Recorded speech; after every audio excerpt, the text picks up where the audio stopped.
शिव नाही. शिव म्हणजे काय आपण बघू थोडक्यात.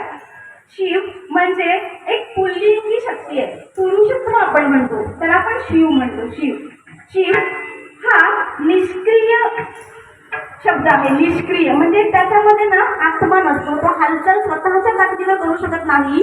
जेव्हा त्या शिवाला ही शक्ती जाऊन मिळते तेव्हा शिव आणि शक्तीच्या ऐक्यातून नवीन काहीतरी निर्माण होतो.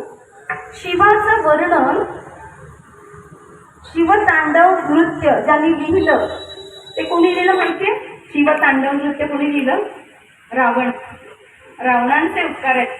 ते शिवतांडव नृत्य असं आहे. त्याचं पहिलं चरण आपण म्हणूया, दुसरं पण म्हणूया.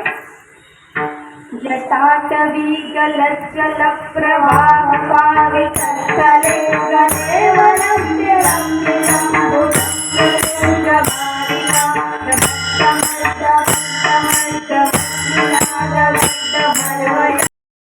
टाइम्स डिजिटलला लाईक करा, शेअर करा, सबस्क्राईब करा आणि बेल आयकॉन दाबायला विसरू नका. Times digital.